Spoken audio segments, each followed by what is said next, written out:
Every year the world waits. We refresh our screens, scroll through the rankings, and there they are.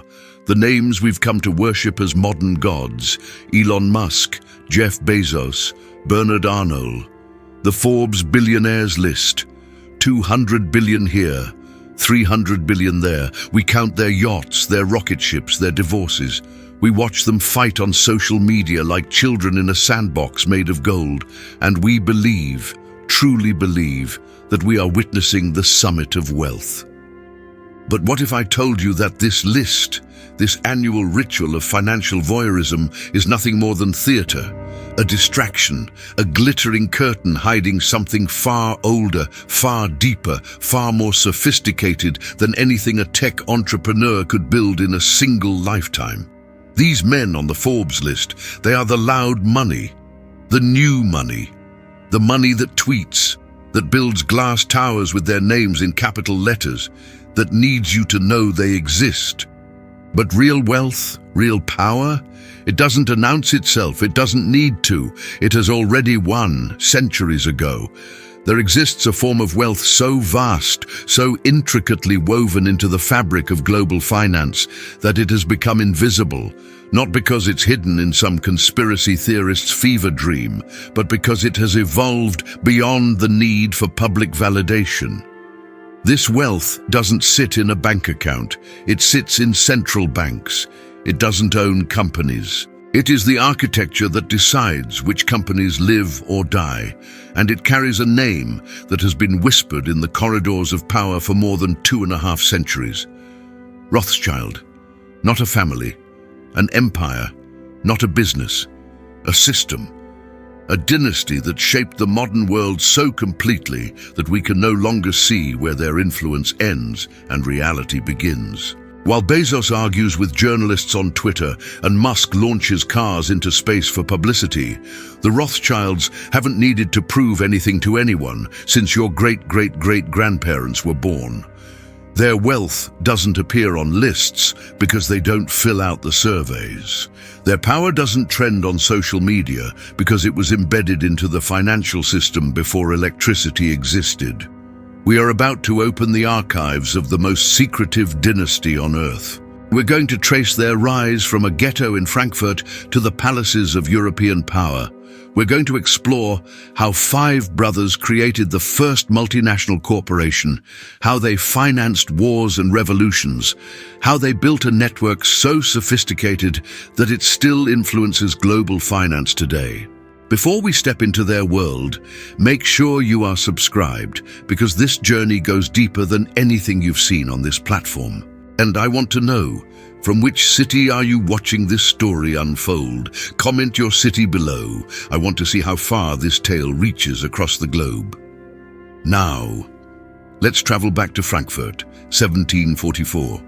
Picture a narrow street, so tight that 2 men cannot walk side by side without their shoulders scraping the buildings on either side. The cobblestones are slick with waste, with rainwater that has nowhere to drain, with the accumulated filth of thousands of people living on top of one another. The buildings lean toward each other like drunken sentries, their timber frames blackened by centuries of smoke and soot, their upper floors jutting out so far they nearly touch across the street, blocking out the sky. Even at noon, this place lives in permanent twilight. This is the Judengasse, the Jewish alley in Frankfurt am Main, not a street, a ghetto, a prison with no walls, only gates. Gates that are locked from the outside every night at sunset, bolted shut on Christian holidays, guarded by men who see the inhabitants not as citizens, but as a necessary evil. 3,000 souls crushed into a space barely 400 meters long and 4 meters wide. Families of 8, 10, 12 people living in single rooms. The stench is unimaginable. Disease is constant. Fire is an ever-present terror in these wooden tinderboxes. And yet this is where dynasties are not supposed to be born. Frankfurt itself is a free imperial city, one of the wealthiest in the German territories, a crucial node in the trade routes of Central Europe. But the Jews who live here are permitted no part in that wealth. They cannot own land outside the ghetto. They cannot join guilds. They cannot practice most professions. They can be money lenders, because Christians still consider that profession sinful, and they can be traders in certain limited goods. Everything else is forbidden, and every year they must pay special taxes for the privilege of existing, for being tolerated in a city that profits from their exclusion. The house stands apart, not in grandeur, but in symbol. Above the door, painted in fading crimson on a wooden sign, is a shield, a red shield. In German, Rothschild, Rothschild. The family who lives here took this name from the sign, as was common practice for Jews who were often denied the right to use hereditary surnames. They are the Bauers, the builders, but they call themselves Rothschild, the Red Shield. The family who lives here does not yet know that this symbol, this simple red shield, will one day appear on the letterhead of central banks, on the balance sheets of governments, in the vaults of kings. That it will be painted on the walls of palaces from Vienna to London, etched in gold on bond certificates worth more than entire kingdoms. In 1744, a boy is born in this house, Mayer Amschel Rothschild. He is not the firstborn. He is not particularly special by any measure the ghetto might recognize, but he will take the name of the shield as his own. He will become Mayer Amschel Rothschild, and he will change everything. Understand something crucial before we continue. This is not a rags-to-riches fairy tale. This is not the story of a plucky underdog who got lucky, who stumbled into wealth through hard work and a kind twist of fate. No, this is about something far more dangerous, far more rare, far more terrifying to those who possess conventional power. This is about genius. Strategic, patient, multi-generational genius of a kind that appears perhaps once in a century. The kind of mind that sees the game being played 3 moves ahead, that understands not just what people want, but why they want it, what they fear, what drives them to madness or to loyalty. Young Mayer grows up in the crushing poverty of the Judengasse, but his father, Moses Amschel Bauer, ensures he receives an education, not just in Torah and Talmud, though he learns those too, but in something more immediately practical. His father is a merchant, dealing in cloth and small trade goods, barely scraping by, but he teaches young Mayer the fundamental lesson that will shape everything to come. Money is not wealth. Money is merely a tool. Wealth is understanding. Wealth is knowing what others do not know. Wealth is being indispensable. Mayer's mind wanders beyond the narrow confines of the ghetto. He becomes fascinated, obsessed really, with coins, not as currency, not as the means to buy bread or cloth. Anyone can count money. Children can count money. No, Mayer studies coins as artifacts, as condensed history, as physical manifestations of power itself. He examines a Roman denarius and sees not just silver, but the empire that minted it, the emperor whose face is stamped upon it, the trade routes it traveled, the hands it passed through. He holds a medieval thaler and reads in its weight and purity the story of kingdoms rising and falling, of wars financed and lost, of debts that outlived the kings who incurred them. He learns that a coin is a promise that this piece of metal has value because some authority says it does. And when that authority collapses, when Rome falls, when dynasties end, the promise becomes void, and the coin becomes mere metal again. But for those who understand this mechanism, who can see the relationship between authority and value, between trust and wealth, there is power beyond imagining. At 16, Mayer's world shatters. Both of his parents die within weeks of each other. The plague, most likely, though in the ghetto disease needs no specific name. It simply comes, takes, and leaves. Death is not an event in this place. It is a neighbor, a constant presence at the table. But the death of parents is different. Mayer is orphaned. His older brother inherits what little the family has, and Mayer must find his own way. Another boy might have despaired, might have accepted the grinding poverty as fate, as God's will, as the natural order of things. But Mayer sees opportunity where others see catastrophe, because now he is free. Free from family obligations, free from the expectation that he will simply continue the small trade business, free to reinvent himself. He apprentices himself to the Oppenheimer banking firm in Hanover. Wolf Jacob Oppenheimer is a court Jew, one of the rare individuals who has managed to escape the ghetto's gravity well by becoming indispensable to a German prince. Court Jews serve as financiers, advisors, merchants to the nobility, positions of influence if not of freedom. They are useful to princes who need loans but are forbidden by Christian law from lending to each other with interest. And young Mayer, arriving in Hanover at 16, steps into a different universe entirely. Here, in the offices of Oppenheimer, he learns the language of power, not German or Yiddish, but the language of bills of exchange, of letters of credit, of bonds and securities. He learns how money moves between kingdoms, how a piece of paper in Frankfurt can transfer wealth to Vienna without a single coin changing hands. He watches how nobles borrow to fund their wars, their palaces, their mistresses. He sees how debt can be a chain more binding than iron, how a clever banker can make a prince dependent, grateful, trapped. And he learns the crucial lesson that will define the Rothschild empire.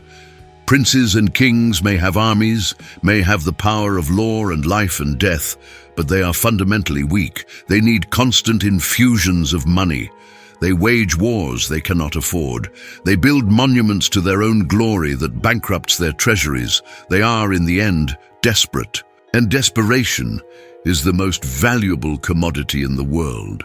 Mayer spends several years in Hanover, absorbing everything, watching, learning. He is quiet, deferential, brilliant. He asks the right questions. He makes himself useful. And when he returns to Frankfurt sometime around 1763, he is no longer a boy from the ghetto. He is a predator with the patience of stone and the vision of an eagle. He opens a small business in the Judengasse. The sign reads, "Dealer in medals and coins, rare antiquities. To the casual observer, it's nothing special. Another Jew trying to make a living from the margins of commerce. But this is misdirection, camouflage. What Mayer truly deals in is access, connection, the conversion of knowledge into influence. He studies the German aristocracy with the precision of a surgeon studying anatomy. He reads everything he can find about their genealogies, their territorial disputes, their ancient feuds and alliances. He learns which families are rising, which are desperate, which princes have more pride than treasury, and most importantly, he learns their obsessions. In the 18th century, European nobility is obsessed with one thing above all else: proving their lineage. Proving that their blood is ancient, that their claim to power is divinely ordained, that they are not mere jumped-up merchants or military thugs, but the inheritors of sacred tradition. And how do they prove this? Through objects, through collections of rare coins and medals that demonstrate their connection to emperors and kings of old. A Roman coin with the face of Augustus proves you understand classical virtue. A medieval crown proves your family served Charlemagne. These are not merely pretty objects. They are political statements made in metal and history.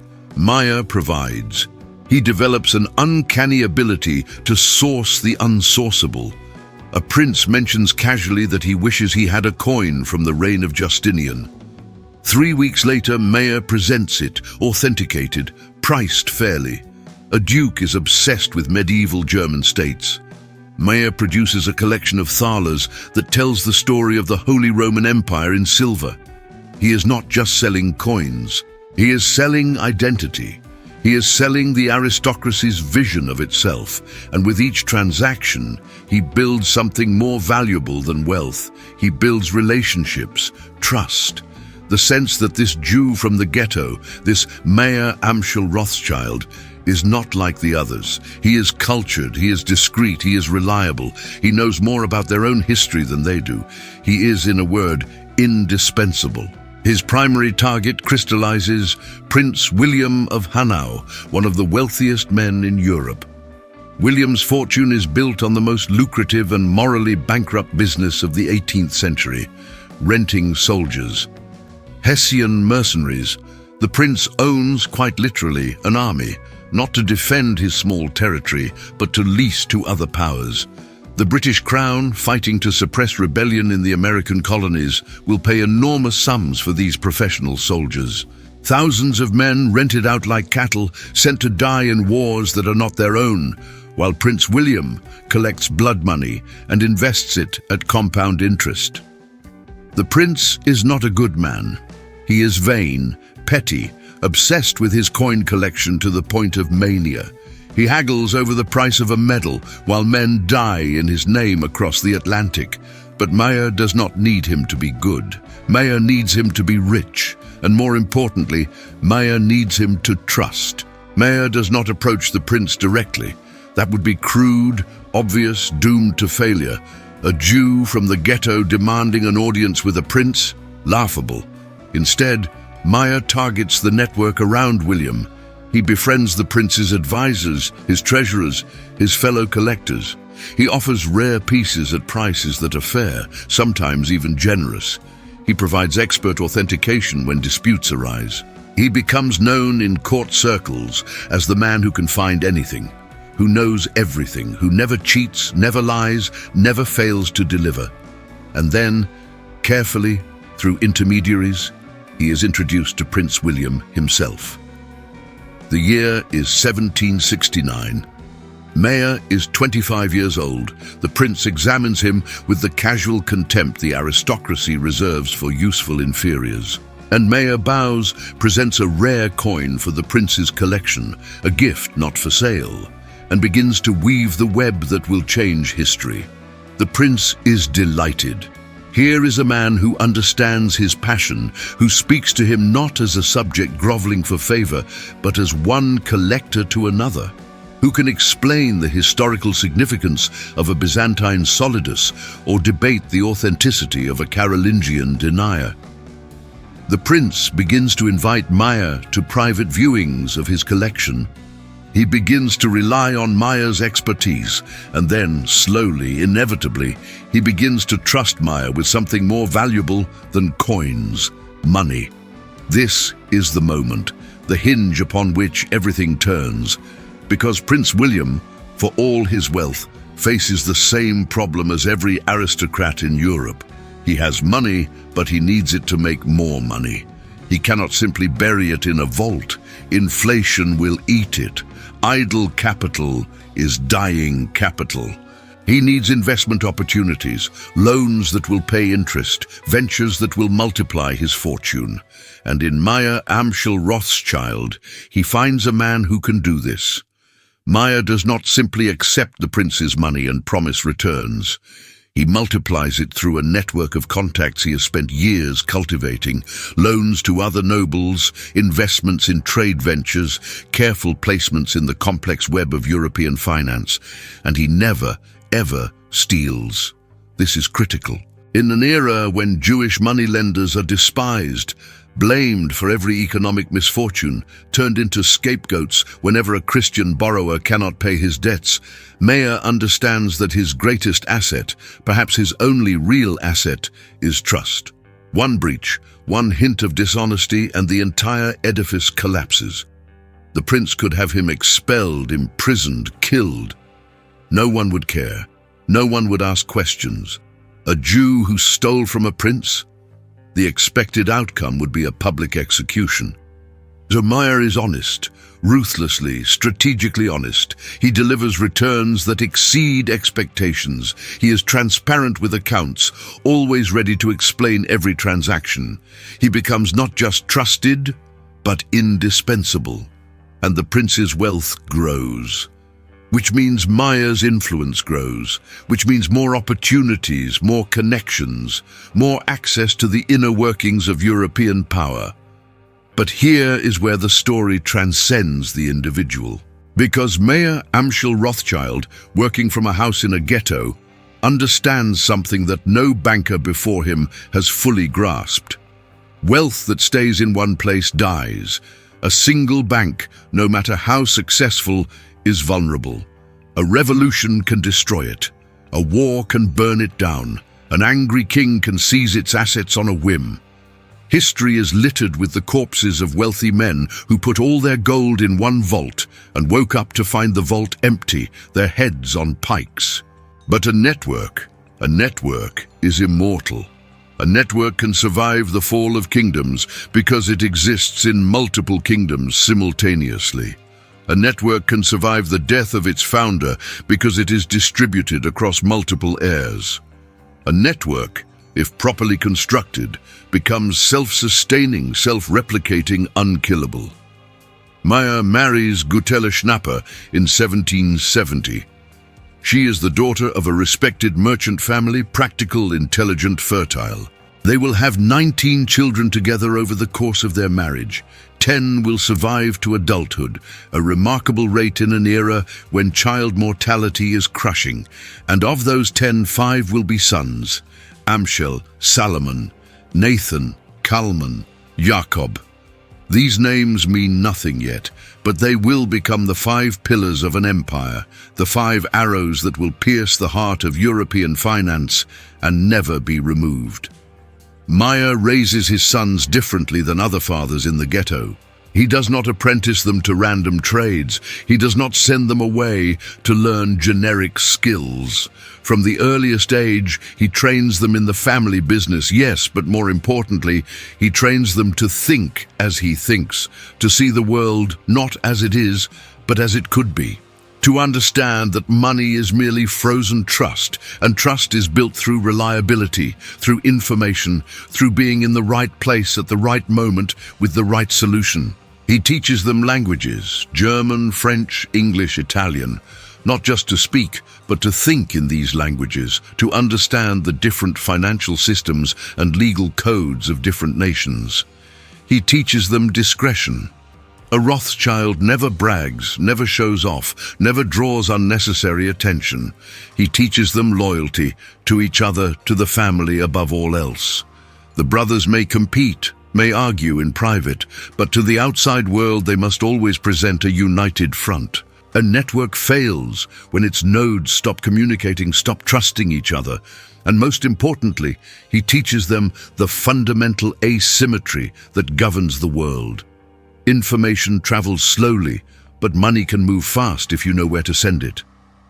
The gap between these two speeds, between knowledge and capital, is where fortunes are made. By the 1790s, the family business is thriving. Mayer is no longer just a coin dealer. He is a banker, financier, advisor. The prince's fortune has grown enormously under his management, and with it, Mayer's commission. The house in the Judengasse is still their home. Mayer is too cautious to move, too aware that visibility breeds envy. But it is bursting at the seams with ledgers, correspondence, the machinery of international finance. And then Europe catches fire.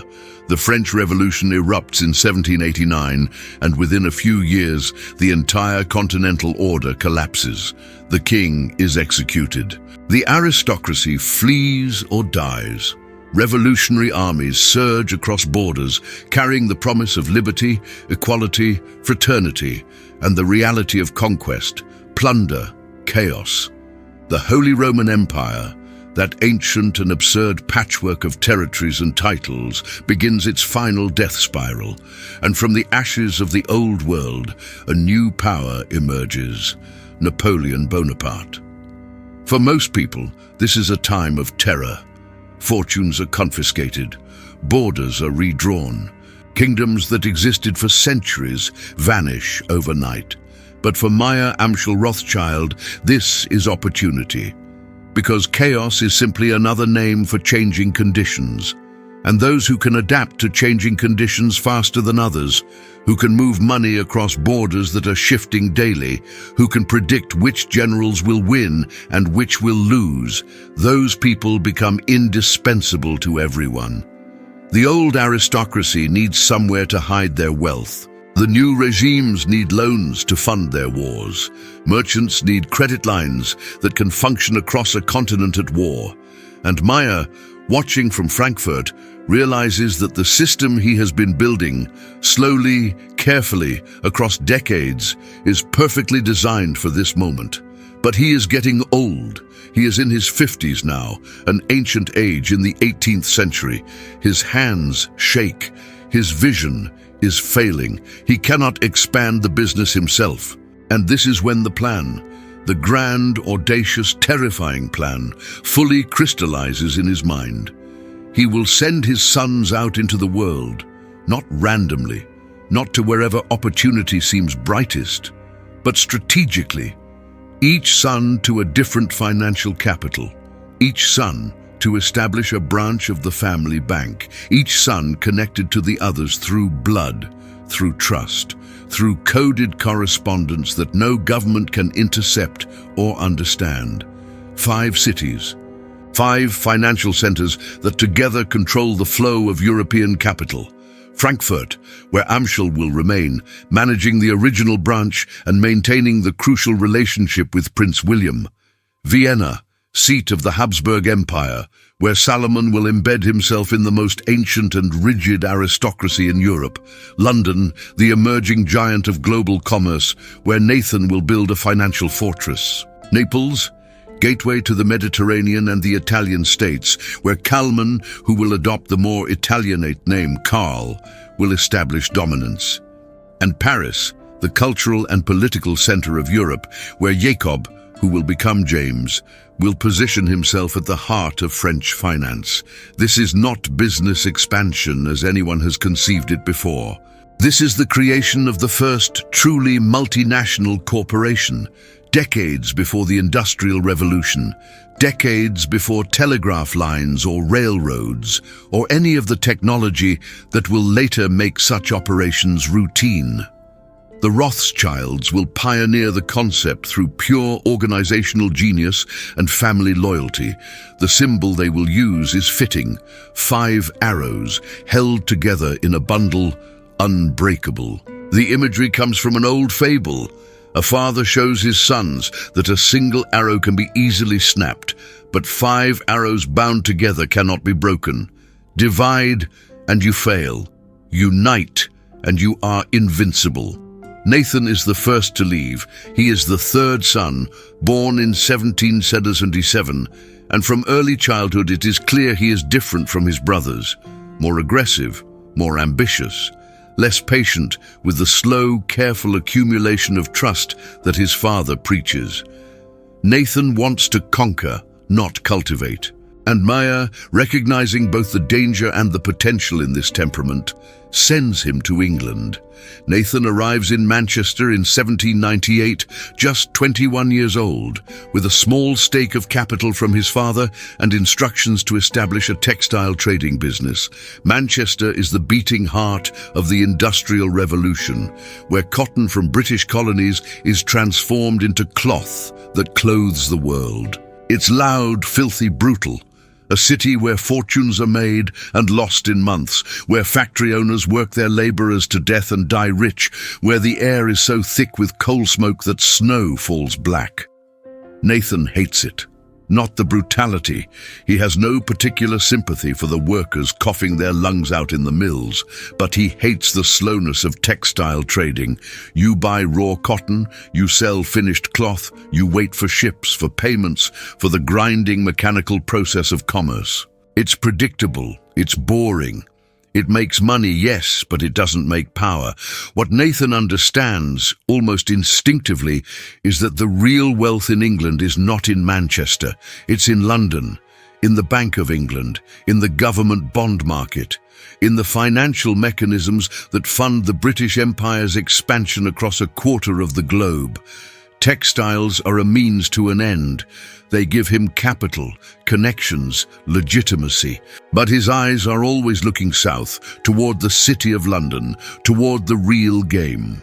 He moves to London in 1809, his pockets full of money made from Manchester trade, and establishes a bank at New Court, St. Swithin's Lane, in the heart of the financial district.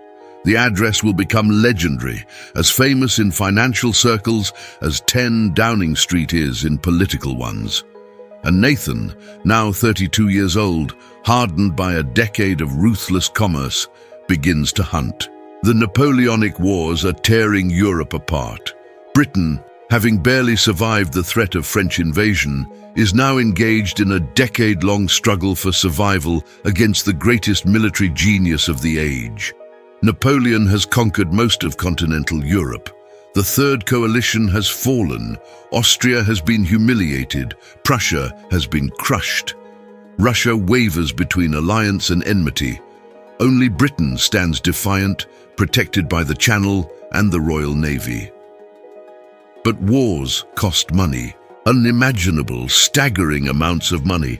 Soldiers must be paid. Ships must be built. Supplies must be purchased and transported across oceans. Allies must be subsidized, because Britain, for all its naval might, cannot defeat Napoleon alone. It needs the Austrians, the Prussians, the Russians to keep fighting, and to keep them fighting, Britain must keep them funded. The British government faces a problem. How do you move gold from London to battlefields in Spain, in Portugal, in Central Europe? Normal channels are closed. France controls most of the continent. Napoleon has issued decrees forbidding trade with Britain. Any ship caught carrying British gold is seized. Any banker caught facilitating British transactions is arrested. The official channels are impossible. And this is when the British government, desperate, running out of options, turns to Nathan Rothschild. At first, they are skeptical. He is a Jew, a foreigner, a newcomer to London finance. The established banking houses, Barings, Hopes, the old Anglo-Saxon firms, look down on him with barely concealed contempt. But Nathan has something they do not have. He has brothers. Brothers in Frankfurt, in Vienna, in Paris, in Naples. Brothers who can move money through channels that no government knows about, using couriers who cross borders at night, using codes that no spy master can break, using a network of agents and intermediaries that has been built over decades of patient work. Nathan does not simply offer to move British gold. He offers to move it faster, safer, and more discreetly than anyone else can. And when the government tests him with a small transaction, move £10,000 to Spain, he delivers in a week. The official channels would have taken a month if they worked at all. The contract is awarded, and Nathan Rothschild becomes, almost overnight, the financial infrastructure of the British war effort. Gold flows from London through the Rothschild network to the Duke of Wellington's armies in the Peninsular War. Money is transferred to Austria to keep them in the fight. Subsidies reach Russia through channels so complex that even the recipients are not entirely sure how the money arrived. And with each transaction, Nathan earns a commission. Not a large percentage, the Rothschilds are never greedy in the short term, but when you are moving millions of pounds, even a small percentage becomes a fortune. More importantly, Nathan earns something more valuable than money. He earns dependency. The British government cannot function without him now. He has made himself indispensable. The Treasury officials who once looked down on him now wait anxiously for his reports. The Prime Minister consults with him on financial strategy. He is no longer a vendor, he is a partner. A silent, crucial partner in the machinery of British power. And the intelligence network operates flawlessly. Every day, messages fly between London, Frankfurt, Vienna, Paris, Naples. The five brothers share information about troop movements, political shifts, which bonds are safe, which currencies are collapsing, where opportunities hide in the chaos of war. They do not take sides, not in any ideological sense. They fund the British, yes, but they also maintain relationships in France, in Austria, in every major capital. Because wars end, but debts are forever. And when the war ends, the Rothschilds will still be there, waiting to collect. Back in Frankfurt, Mayer watches his empire expand with satisfaction, but also with anxiety. He is old now, past 60, an unthinkable age in an era when most men are dead by 50. His body is failing, but his mind remains sharp, and he knows that what he has built is fragile in one crucial respect. It depends entirely on the unity of his sons. If they fight among themselves, if they betray each other for individual gain, if the network fractures, everything collapses. So in 1812, knowing his death is approaching, Mayer Amschel Rothschild gathers his sons, those who can return to Frankfurt, and dictates his will. But this is not a will in the conventional sense. This is a constitution, a set of ironclad rules that will govern the family for generations, rules designed to ensure that the network survives his death, survives wars and revolutions, survives the 1,000 threats that will come. The will is written in precise German, witnessed by family members, and sealed, and its commandments are brutal, practical, brilliant. First, all positions of authority in the family bank must be held by male members of the family. No outsiders, no matter how talented, no matter how trusted, can ever see the full picture of Rothschild finances.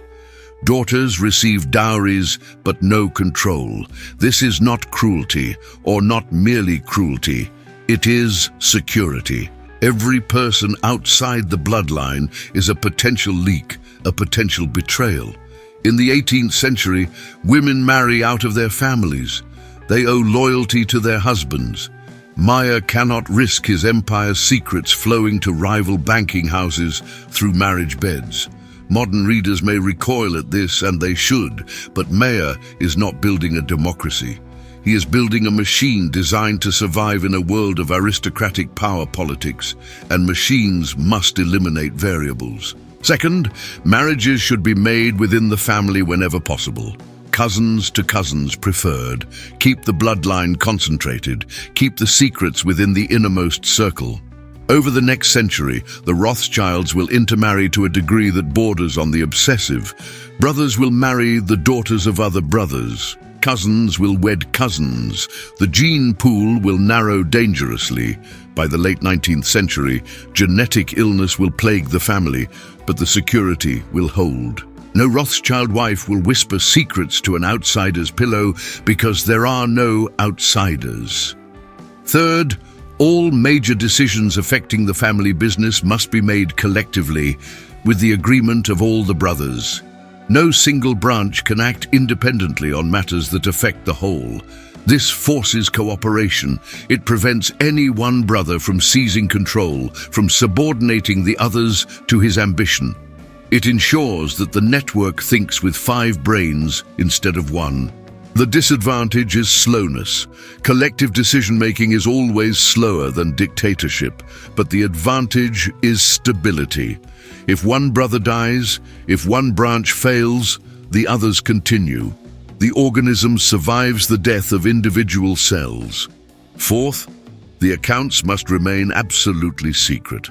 No government, no partner, no outsider can ever see the complete picture of Rothschild wealth. Each branch may publish certain figures when legally required, but the full scope of assets, the connections between branches, the total empire, this is known only to the family. This secrecy will drive conspiracy theorists mad for centuries. It will fuel anti-Semitic propaganda, but it will also protect the family from taxation, from confiscation, from the kind of governmental predation that destroys visible wealth. Fifth, and perhaps most crucial, the family must never allow any single branch to fail. If one brother faces ruin, the others must support him with all available resources. If one country turns hostile, the assets must be moved to friendlier ground. Survival is paramount. The family is eternal, even if individual members are mortal. This is not charity. This is structural integrity. A chain is only as strong as its weakest link, and the Rothschilds cannot afford a weak link. Mayer Amschel Rothschild dies on September 19, 1812, in his house in the Judengasse. He is 68 years old. He has lived his entire life in the ghetto, even as his fortune grew beyond the dreams of most kings. He could have bought a palace. He could have demanded recognition, titles, honors, but he understood something profound about power and visibility. The most dangerous place to stand is in the spotlight. Better to remain in public perception. The humble merchant, the coin dealer, the quiet Jew who knows his place. Let others be famous. Let others attract envy. The Rothschilds will operate in the shadows. His funeral is attended by the great and powerful of Frankfurt, a remarkable thing for a Jew from the ghetto. Prince William sends a representative. Christian bankers pay their respects. But the ceremony is modest, conducted according to Jewish law, and Mayer is buried in the old Jewish cemetery. The gravestone is simple. It does not boast of wealth or achievement. It simply marks where a man is buried. But beneath the surface, beneath the mourning and the ritual, something else is happening. Power is transferring. The network is activating fully for the first time without its creator. And the brothers, Amschel, Salomon, Nathan, Carl, James, gather to read their father's will and understand the magnitude of what he has built and what he has entrusted to them. They will not fail him. Nathan stands at the funeral with dry eyes. He is 35 years old, already the wealthiest and most powerful of the brothers, though the full extent of his fortune is known only to the family. He does not cry because he sees his father's death not as an ending, but as a passing of the torch. The architect is gone, but the blueprint remains, and Nathan, ruthless Nathan, understands that the real work, the work that will make the Rothschild name immortal, is only beginning. Europe in 1812 is still convulsing. Napoleon controls an empire stretching from Spain to Poland, but cracks are showing. The Russian campaign will begin this year, and it will be a disaster. The retreat from Moscow will destroy the Grande Armée. And when Napoleon weakens, the coalitions will form again, and the wars will continue, and the demand for money to fund armies, to bribe allies, to rebuild shattered economies, will be insatiable. The Rothschilds are ready. In Vienna, Salomon has established himself among the Habsburg aristocracy, that ancient web of protocol and precedent that makes the Spanish court look casual. He is patient where Nathan is aggressive, diplomatic where Nathan is blunt. He understands that in Vienna, everything moves slowly, that decisions are made through elaborate rituals of consultation and hierarchy. So he cultivates relationships, hosts dinners, provides discreet loans to minor nobles who will later become important. He is playing the long game.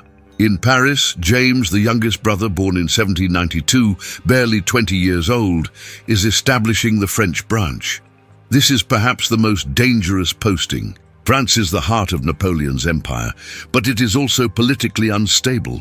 Fortunes are made and lost overnight.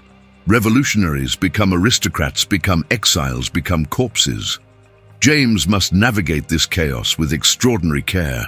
He learns to speak French without an accent, to dress like a Parisian banker, to attend the opera and the salons.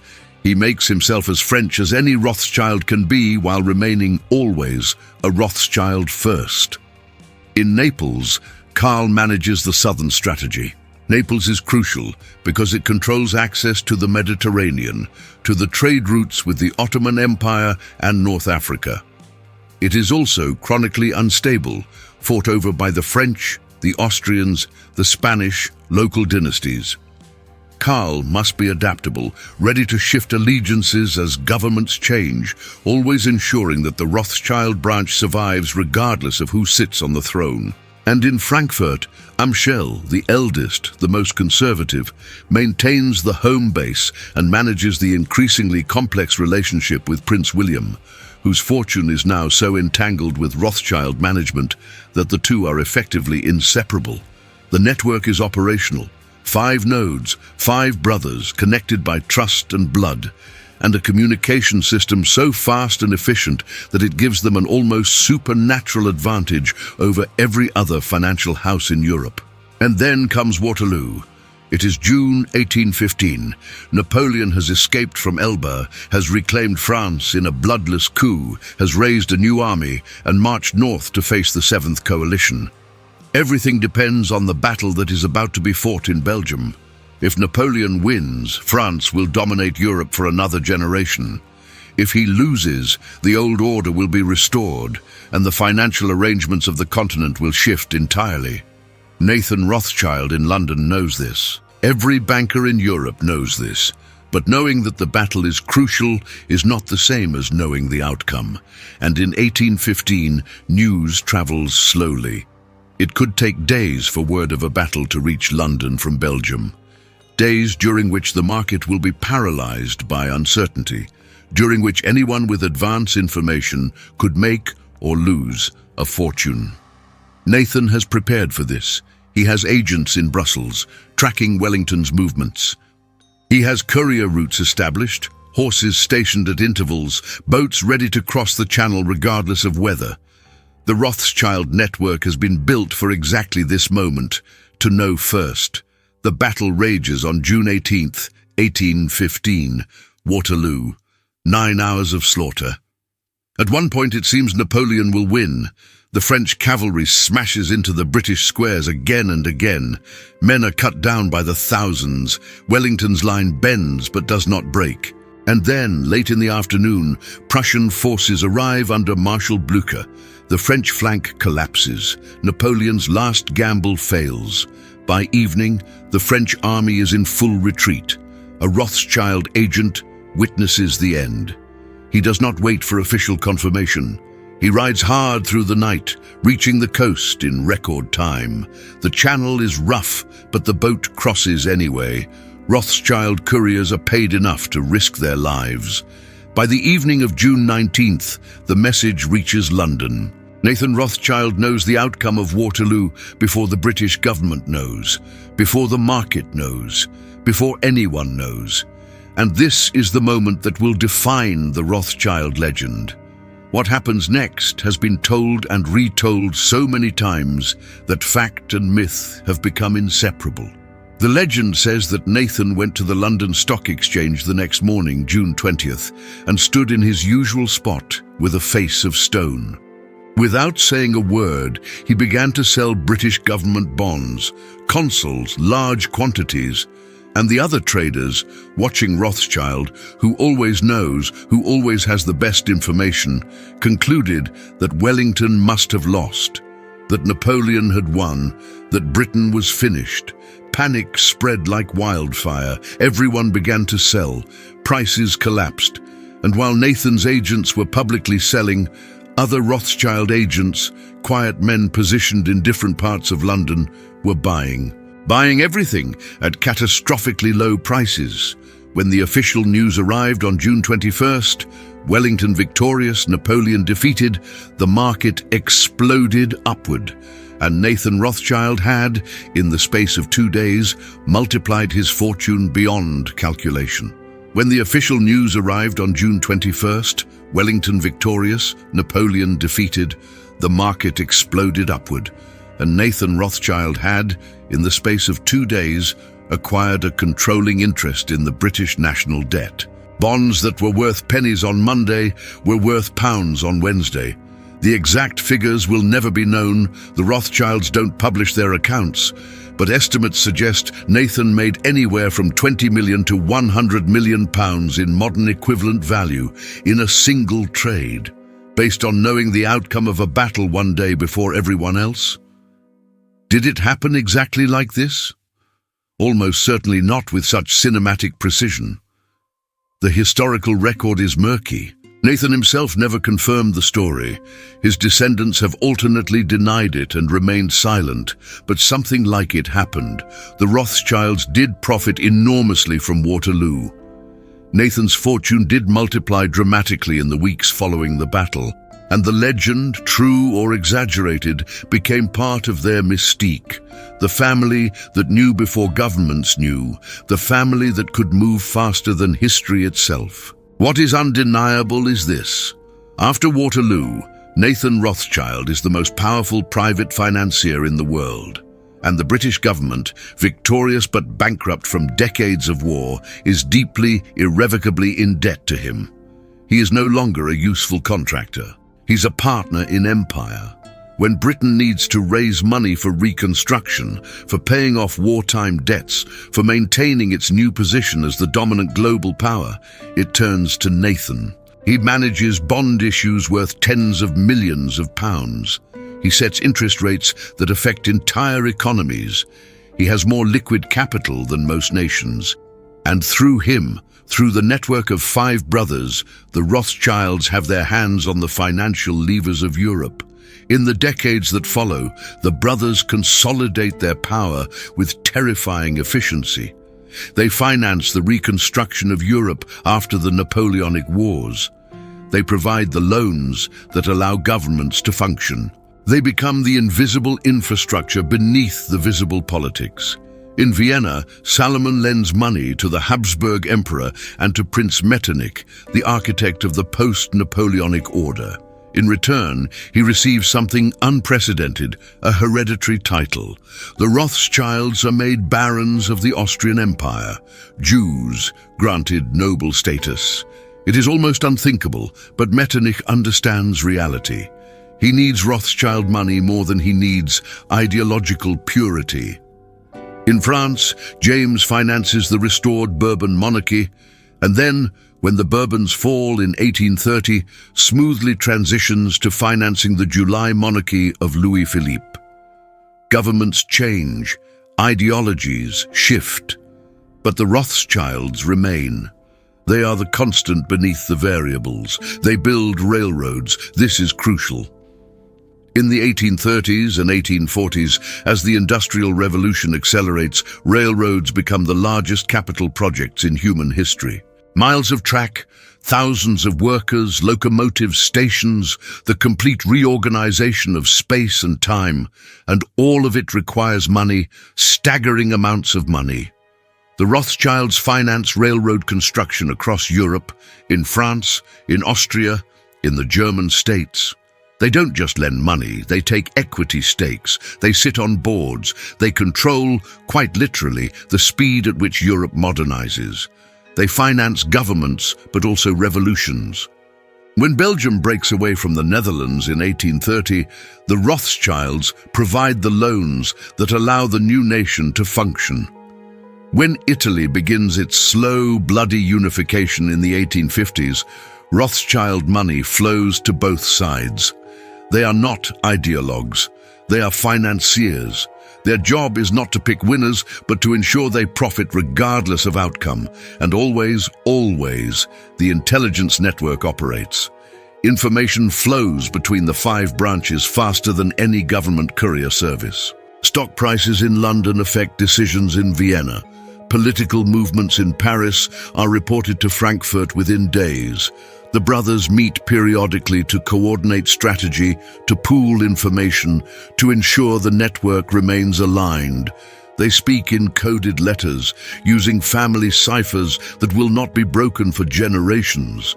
They trust each other because they have no choice. The system only works if all 5 nodes function in perfect synchronization. But power on this scale creates enemies, and not just economic rivals. The Rothschilds become, in the minds of many, something more than a family. They become a symbol of Jewish power, of foreign influence, of money corrupting the natural order. Anti-Semitic propaganda begins to crystallize around them. Pamphlets circulate claiming they control all governments, that they start wars for profit, that they are part of an international Jewish conspiracy to dominate the world. Most of this is insane. The Rothschilds do not control governments. They lend to governments, which is very different. They do not start wars.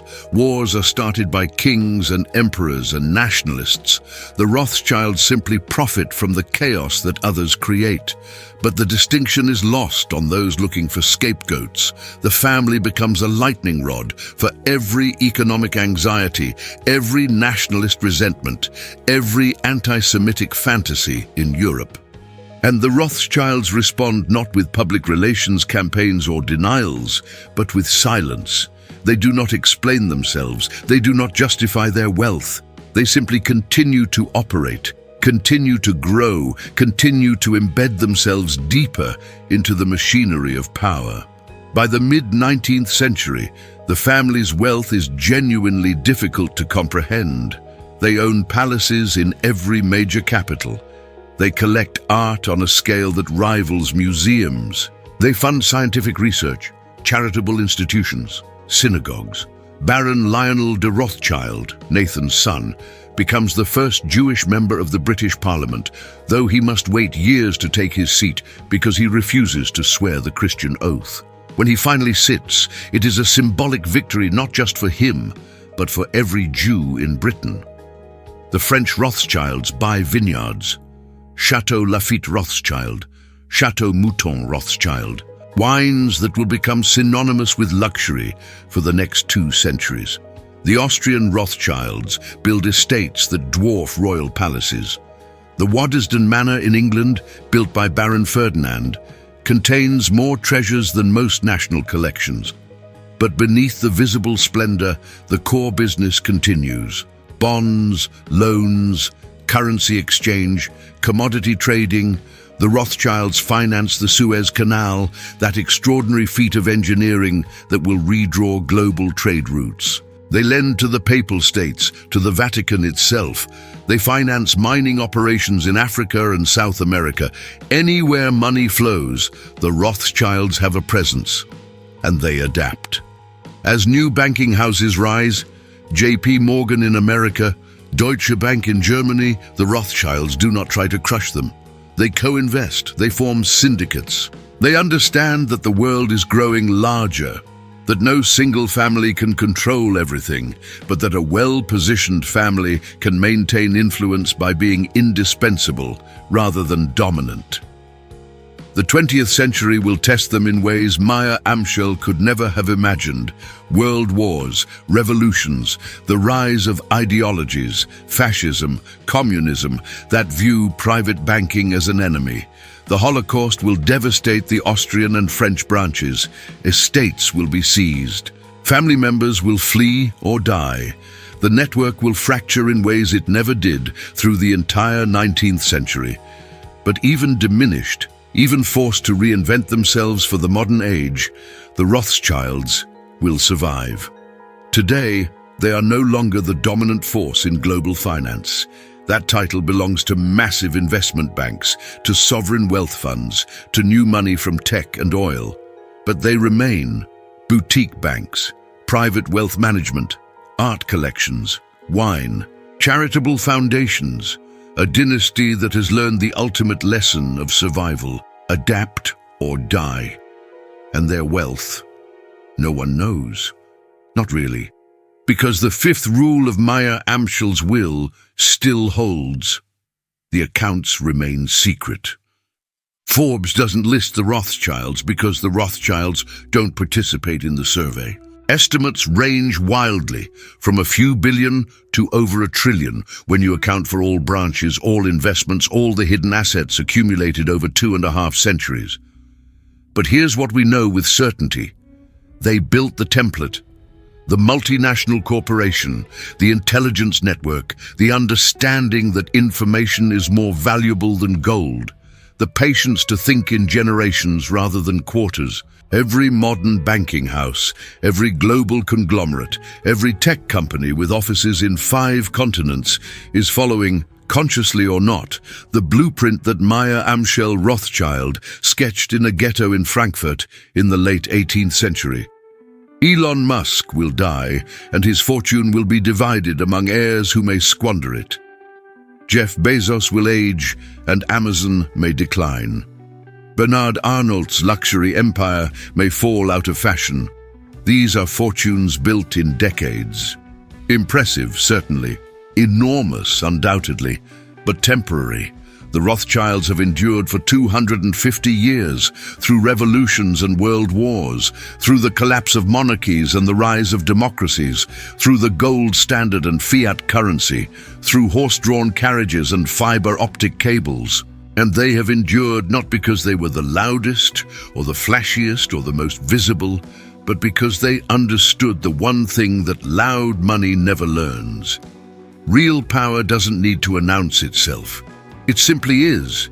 So the next time you see the Forbes list, the next time you read about billionaires fighting on Twitter or building rocket ships with their names on the side, remember, you are watching children play with toys. The real wealth, the dynastic, generational, embedded wealth that shapes the world at levels most people never see, doesn't appear on lists. It doesn't need to. It already won. Centuries ago.